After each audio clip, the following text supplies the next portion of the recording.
Hello everyone. Today we're gonna talk a bit on Roald Dahl and his story Lamb to the Slaughter, which you've got to study in your book Ways with Words. Roald Dahl is a very famous short story writer, and we can say that he is one of the most successful and loved children's writers of all time. Fantastic, unexpected, intriguing, etc. are some of the words that we usually use when we talk about his short stories, be it for adults or for children. Now, to give you a very brief profile on Roald Dahl, we will of course begin with the pronunciation of the name. It's Roald Dahl. The D of Roald is of course silent, so it's Roald Dahl. Of course, quite a mysterious name, like his stories, and when we go through his life, we understand that he was quite often bullied by his friends and classmates at school for having such an uncommon name. But then it happens with great people. Later on, his name happens to be there in every kid's mouth. Of course, he became one of kids' favorite bedtime storyteller, who would of course let their imagination fly high with lots and lots of mysterious, thrilling, perhaps fantasy-like stories. Now, to give you a bit of factual details, Roald Dahl was born in Llandaff, Wales, to Norwegian parents, Harold and Sophie.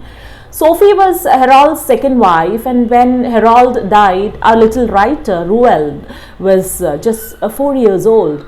Of course, he did have stepsisters and stepbrothers, but then he was quite alone. He had this feeling of alienation which haunted him throughout his life, and which is quite expressed throughout his. We find it throughout his stories. The sense of alienation that he had. His autobiography, which is titled "Boy," it says it all. The autobiography says it all, in the sense that. Maybe it is because of this alienation that he felt during his childhood that most of his stories have children as heroes and heroines, who of course lead a very lonely life. As children, we can see that like any other writer, for Roald Dahl too, fiction sprang from personal experience and his imagination. He filled his paper with his childhood, with his schooling and other experiences that he had throughout his life. The experiences that he had when he was in America, when he was at the war front, and so on. But then we see that all these facts that he had, he just ornamented these facts by fantastic, mysterious, intriguing elements, which of course made him quite an oft-sought writer. His school days, as I told you, was quite not happy one, of course, in any ways, because he was subjected to teasing and bullying because of his strange name and height. He was quite often teased and bullied by his classmates, and of course, when it comes to his short stories, he explores this theme of bullying in almost all of his stories. For his academic records, we can say that his report for English when he was 15 years old read like this, I quote, "A persistent muddler, vocabulary negligible, sentences malconstructed." And now what happens is, this boy who has not had that much of, or whose vocabulary was quite negligible for his teachers, his sentences were quite malconstructed for his teachers. This boy is gonna be one of the most best-selling author of all times, or all over the world, and whose works of course gets translated into many languages all across the world. Roald Dahl of course did not go to any university. Instead, he joined Royal Air Force, and when the Second World War broke out, He got a posting in Washington D.C. And it was there that he happened to meet the great novelist C.S. Forester, and by his influence he began to put down his thoughts, jot down his thoughts in form of short stories, and he showed it, or he let Forester read all those stories, and Forester was quite impressed with the quality of his writing that he went straight to a magazine and got his works published.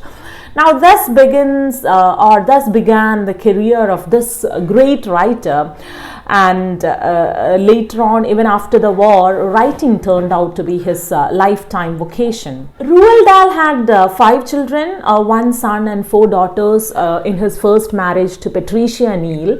And most of the stories that he wrote sprang from the bedtime stories that he used to tell his children often.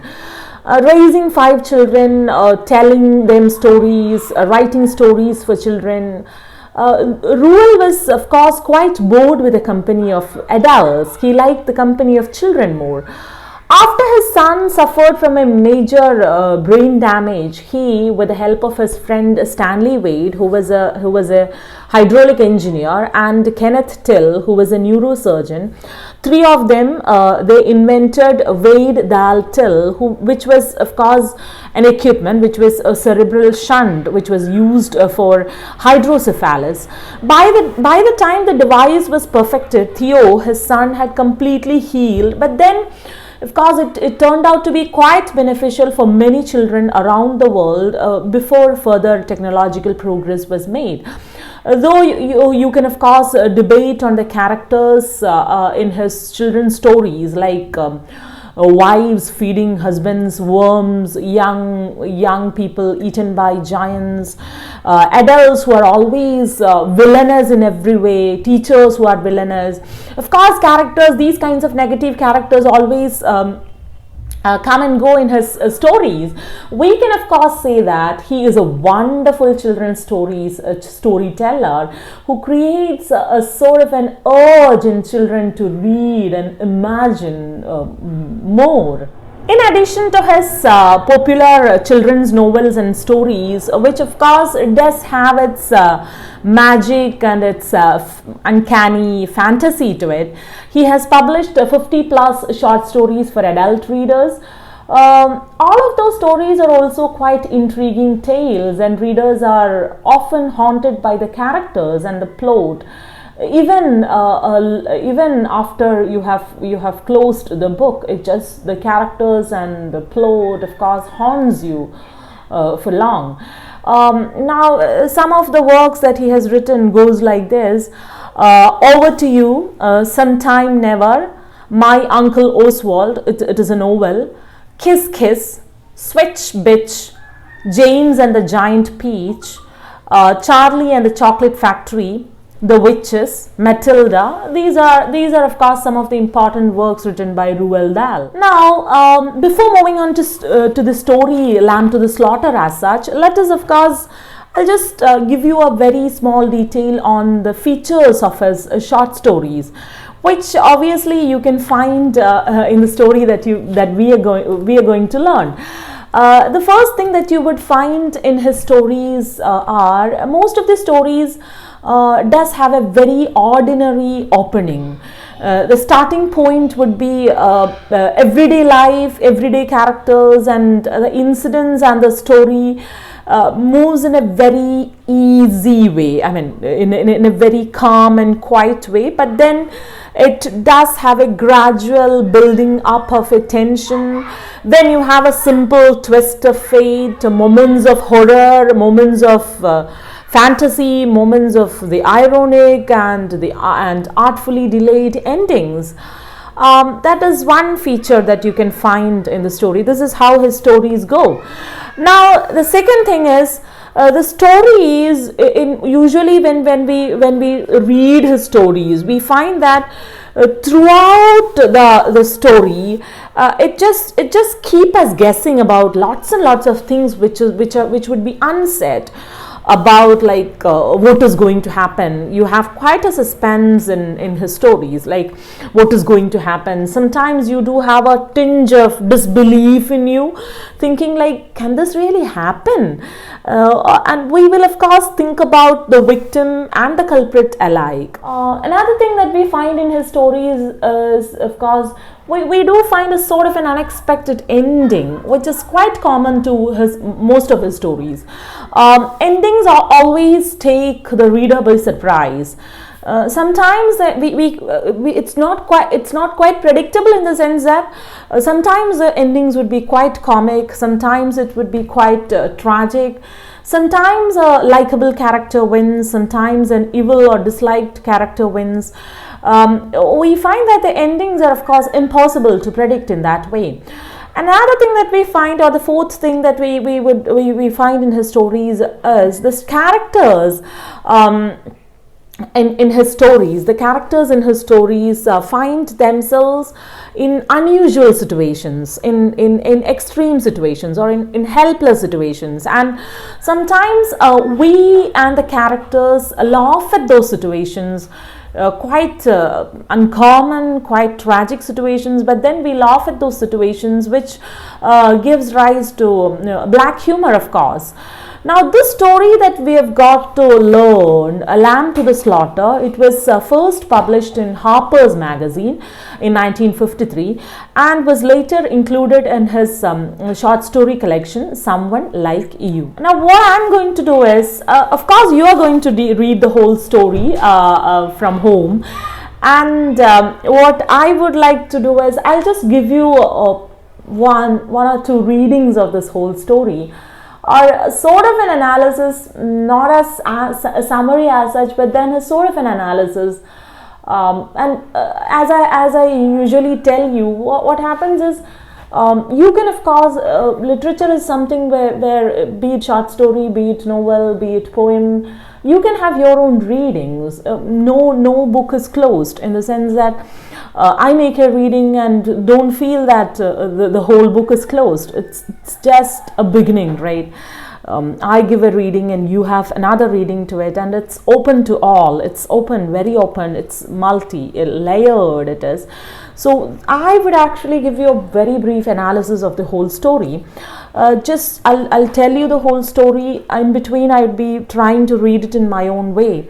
And you can of course have your own reading of the whole story. You may not agree with what I'm saying. Okay, so the story goes like this. At the very outset itself, we witness the protagonist, Mary Maloney, in her apartment. Now, the visuals that is provided in this particular first paragraph, you see that the visuals provided is of a domestic sphere, the world of Mary Maloney, who of course, for me, what I felt was she is a person who symbolizes the whole of the women folk. We have the description of her room. Her room is warm and clean, curtains drawn. There is a table lamps. Table lamps are alight, two tall glasses. Soda water is there, whiskey is there, fresh ice cubes are there in the thermos bucket. Now, this particular room, or the room in this apartment, represents the structured, the disciplined life that Mary Maloney leads as a very typical wife, cleaning, washing, tidying. Now we see a wife who, like any stereotypical wife, eagerly she is waiting for her husband, but not with anxiety. She is in a very eagerly manner. She is waiting for her husband to come home from work. Now you have this domestic sphere of Mary Maloney and the outside sphere, or the public sphere, of her husband. We understand from the first paragraph itself that Mary Maloney is pregnant for 6 months, and though she is pregnant, she has an ease with her movements. She is quite relaxed, quite happy and tranquil, and her skin itself shows the translucent and softness and the placid quality of her life as a whole. Now, Roald Dahl gives the description of the moment of her husband's arrival. See, with the husband, the outside world is coming in through her husband. The tires of the gravel outside, the car door slamming, the footsteps passing the window, the key turning in in the lock. The moment he enters, she, as any wife, wishes him, takes his coat from him and hangs the coat in the closet, and of course makes drinks for him. Now this is the blissful moment of the day for her, because all throughout the day from morning till evening, she is alone in the house. She is doing the household chores, tidying up the house, cleaning the house. Now this is a blissful moment for her, because this is the only moment when she has some sort of a human interaction with a person, some sort of a communication, or at least if not communication, you have a presence of a human being in her life. Now sitting with her husband, listening to him, to his talk about his day in the office, that is something which she had always cherished. Now she has always cherished, and she is quite happy, or she is quite blissful to have these moments with her husband. Now these moments were quite expensive for her, and she loved most expensive and loved moments of her life, and she loved to luxuriate in the presence of her husband. Now to talk about her attitude towards her husband, she loved everything in him: the way he talked, the way he sat loose on the chair, the far intent look in his eyes, the shape of his mouth, his silence, everything. So she takes in whatever he is. Everything was now we're talking about the evening. Everything was quite formal for her between her husband and her. Because it's formal, she was becoming so very careful, but loving and caring as well. Now he was drinking. Everything was quite normal, quite common, except one thing. He got up. The one thing that was unusual was that he just got up for another drink. But then she was quite surprised, and she jumped and told him that she would fetch him the drink, which of course he did not permit. Now she was feeling quite restless, because this was something uncommon in him, to fetch another drink and not to permit her to bring the drink. That was quite unexpected or quite unusual. Now she was feeling quite restless, and when she saw the dark color of the fluid, the drink, that he was not pouring water or ice cubes or anything, he was just taking in the drink as such. So it was quite dark in color. And she was trying to calm herself by feeling that maybe he was quite tensed because of some official issues. Like, you have so many things in the office, and when you come with all these things from the office to home, you have this tension around you, right? And she's trying to calm him down by some comments of the officers, kinds of things. And she also asks him, would he like to have some cheese? Though this was Thursday, and Thursday was a time when they usually go out and eat, and because this is Thursday, she had not prepared anything. But then she, like any wife would do, she was quite ready to prepare food for him if he was not in a good mood to go out and all. Now she tells him that of course there is meat in the freezer, of course there are everything is there, meat is there, kinds of stuff is there in the freezer. I can fetch you food, I can make food for you, I can cook for you. But then he was not permitting anything. He was saying like, no, I don't want it, I don't want anything, kind of thing. He was quite harsh in that in the words. I mean, when he was quite there was no love in the words. She was repeatedly, she was telling that at least she would go and get some cheese and crackers. To which there was quite a kind of a blunt reply that he doesn't want it. That was the reply. I don't want it. Now there was quite of an imbalance. See, a wife asks something and a husband replies in a very kind of authoritative manner, means that there is quite of an imbalance between the relationship between the husband and wife, where the match goes like kind of somebody is powerful and the other person is powerless. So this loving, there is a fear in the wife. Wife is of course lovingly afraid of her husband, and as a result of which maybe she is quite careful to do things or in each and everything that she does. Now what happens all of a sudden is her husband says that he wanted to tell her something, and there is something that her husband reveals to her which we do not get to know. In the sense, this is the gap. See, Roald Dahl might be probably leaving it unsaid so that the readers guess it out. You have lots and lots of chances to guess things out.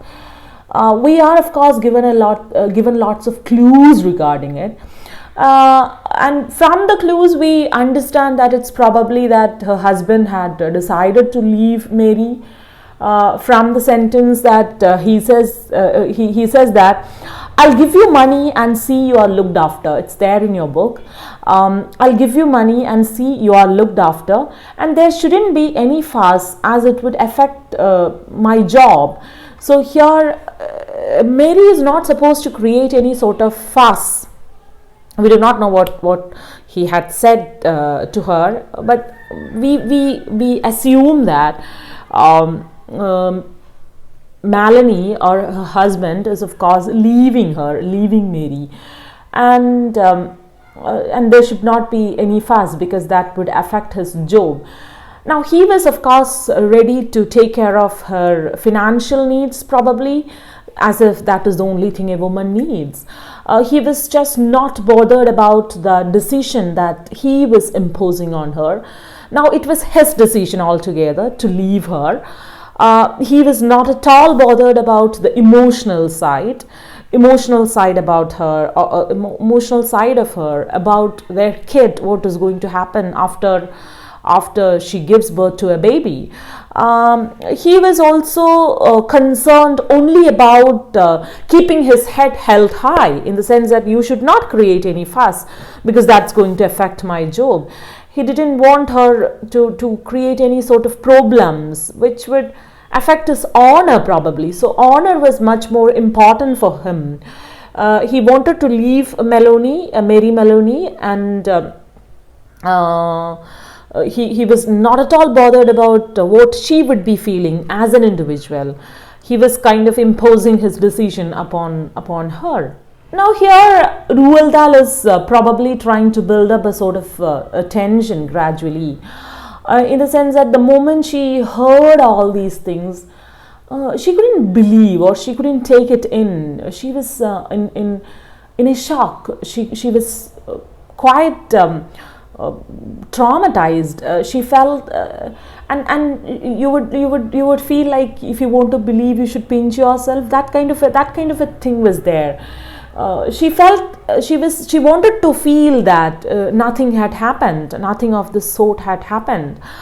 She felt like if at all you go about your business and do your jobs in a very normal way, everything will be okay.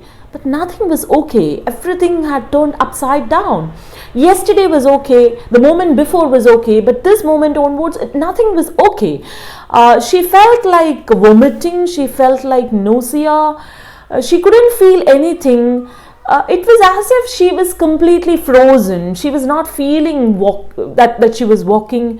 She was not feeling that she was touching things.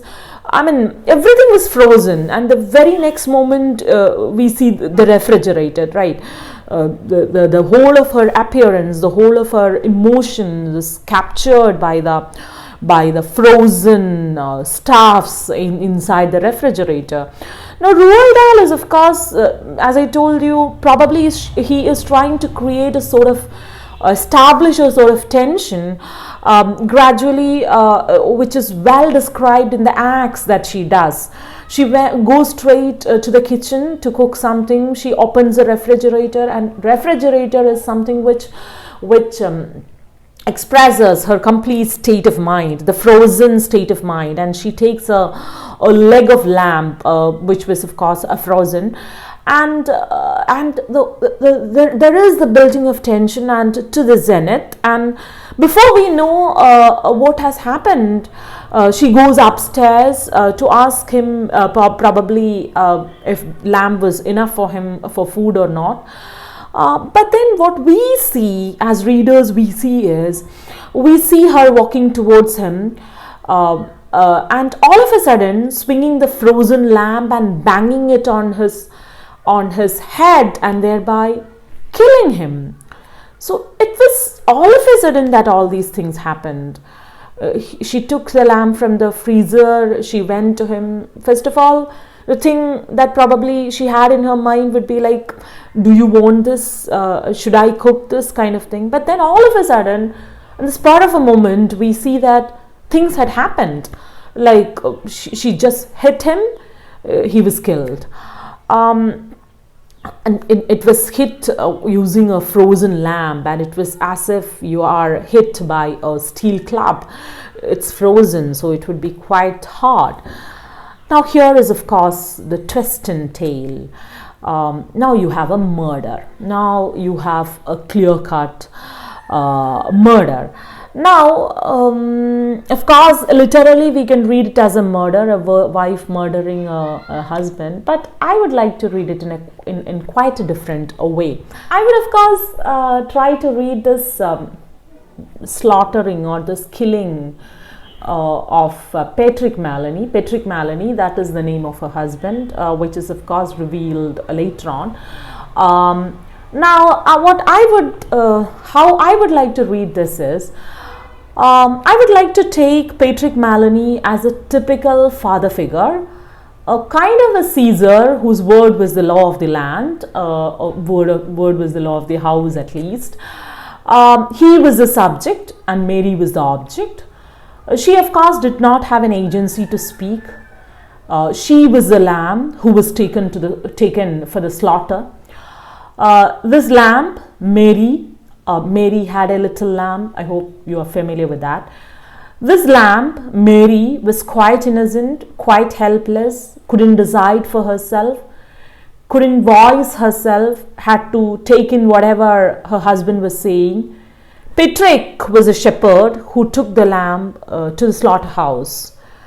The apartment, once they got married, the apartment was so neat, so tidy. We see at the very beginning itself, we see the tidy or the neatness that Mary Melanie had, the kind of life that she led, the propriety in the sense everything was clean and neat and tidy.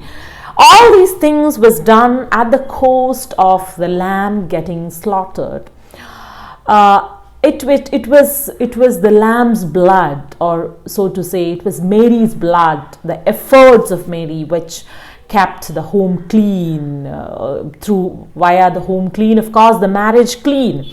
The marriage was proper, the home was proper, everything was proper, because Mary was oozing out. Mary was sacrificing all her blood, all her efforts. She was not given any chance to speak, to say what she felt like. She was not even given the agency to speak or to say that I don't want to be slaughtered. Now, what's the murder? Now you have the murder. You have the murder of Patrick. With the murder, the lamb had taken the role. The lamb had gained the agency. The lamb, from being the object, had become the subject who could decide her own fate. Now the lamb slaughters. Lamb was slaughtered before. Now the lamb, Mary, slaughters. What does she slaughter? She slaughters the ferocity of the lion, the ferocity of the tiger, the tigritude. That is what she slaughters. It could be like the murder of the patriarchy, the murder of the masculinity, the murder of the power structure which marginalizes one half of the population. Mary, of course, was a little lamb whose fleece was white as snow before. Now she was quite pure at that time. It's like Mary had a little lamb, its fleece was white as snow. Now here Mary was a little lamb whose fleece was white as snow. Now this fleece had turned red, and turning red, in a sense, once your fleece, which is quite white, turns red, it had the power to kill the whole of the power structure. Now this is how it is. Now the murder has taken place. The murder of the masculinity has taken place. The murder of the power structure had taken place. Now it's Mary who holds the ball in her. The ball is in her court now. She holds the structure. She holds the power. Now she has the agency to speak now, to act. Now that she had killed him, after the first shock that she had, she came back to her senses. She began to think fast.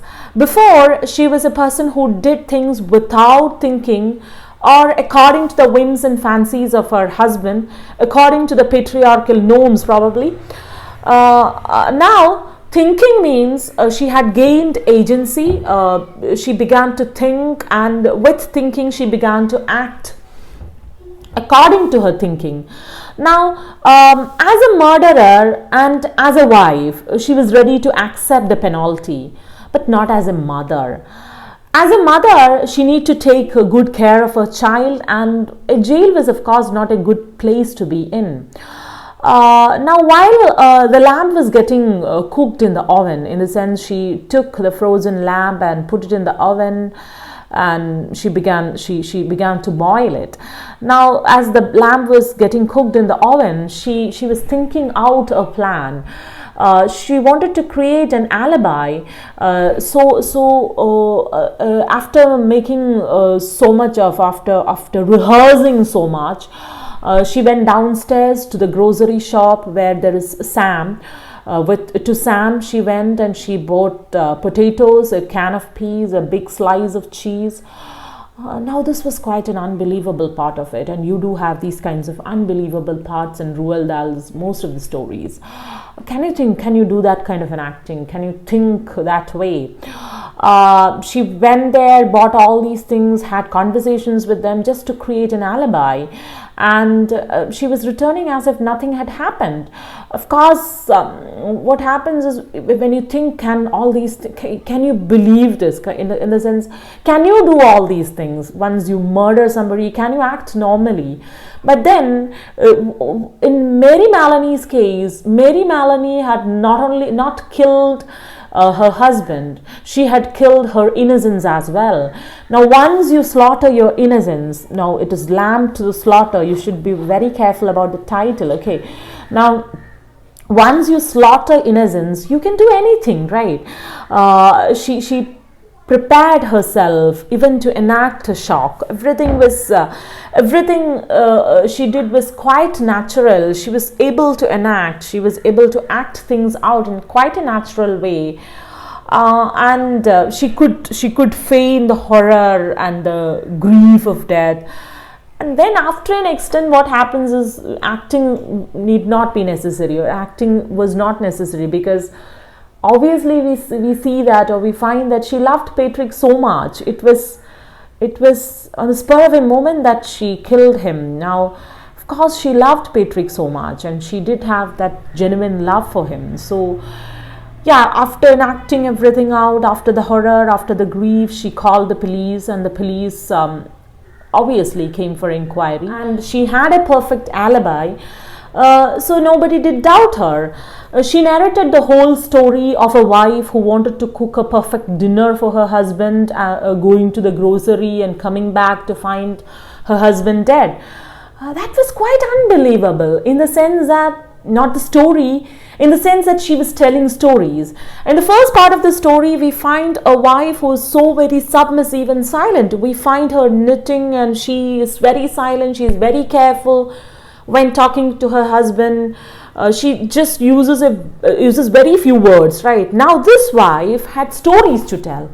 Now, when do you have stories to tell? You have stories to tell when you have command over your language, when you are in charge of the situation, or when you are the subject. So now Mary Melanie had gained agency to speak. She had become the subject. She is ready to speak out. She had stories to tell. She had command over the situation, the command over the language. Now you had this routine police searching all around, taking pictures of the corpse, fingerprints, and coming to the conclusion that the murder was done by a weapon. He was hit by a weapon, probably a metal vase or a spanner perhaps. Now every policeman was taking care of her very well. Jack Noonan was asking her to take rest. And when all the search was done, Mary, out of the hospitality and friendship, told all the police officers to have dinner from her house. That too, obviously, the lamb that she was supposed to cook for her husband and ended up killing her husband. That was the thing that she had cooked even for them. Now, the humor, the dark humor, or the humor of the story is that the police officers were sitting with the dinner, with the lamb right under their nose, and the weapon with which Mary killed her husband was right under their nose.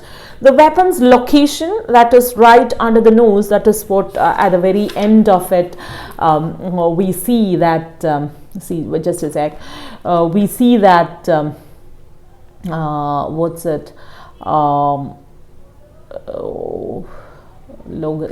personally I think it's right here on the premises, probably right under our very noses. Now the weapon's location, that is right under their nose, and the fact that Mary Melanie began to giggle. Now Mary Melanie giggling from the other room, and the weapon's location, of course, defines the story as a black humor. Yeah, of course, we'll wind up by talking about the title of the story. To talk about the title of the story, the title, of course, alludes to the Bible, where innocent lambs are being are led for slaughter. Or Jesus, of course, was the innocent lamb who was crucified. Lambs are taken to slaughterhouses to get slaughtered. So the speciality of these lambs who are taken to slaughterhouses is that the lambs are not aware of the slaughter, or the lambs are not aware that they're going to be killed. They are quite helpless, they are quite innocent, they are unaware of the whole situation. So here there is the lamb to the slaughter. Who is the lamb here? Who could be, after reading the whole story? You just read the story and try to come to your conclusions. Now, after reading the story, who would you take as a lamb? I, of course, gave you an idea of taking Mary as the lamb. You can also take Patrick as the lamb. Maybe Patrick, in the sense, Patrick was the lamb who was trying to show himself off as a lion, but ended up being a lamb who was slaughtered himself. Or you can, of course, take the police officers as lambs, because they are also quite unaware of what was happening to them. Or you can say the police officers were quite unaware of what happened in the green room with Mary Melanie. And they're quite innocent, of course, the police officers. They're quite helpless in the sense that they had to eat the only proof left, lambs who, of course, unknowingly erased the crime, right? Now, if Mary is a lamb, you can take Patrick as a shepherd. If Patrick is the lamb, you can take Mary as the shepherd. If the police officers are the lambs, again, it's Mary who leads them as a shepherd to the slaughterhouse. Now, what is slaughtered here? Of course, you have lots and lots of things which is slaughtered. Mary's innocence is, of course, slaughtered. The whole of the patriarchy, the power structure, marriage, institution of marriage, love, everything kind of thing. If you have more things to add, you can. so many things are slaughtered. So here comes the end of my analysis. You can, as I told you before, you can have your own analysis. So that's it. Thank you all.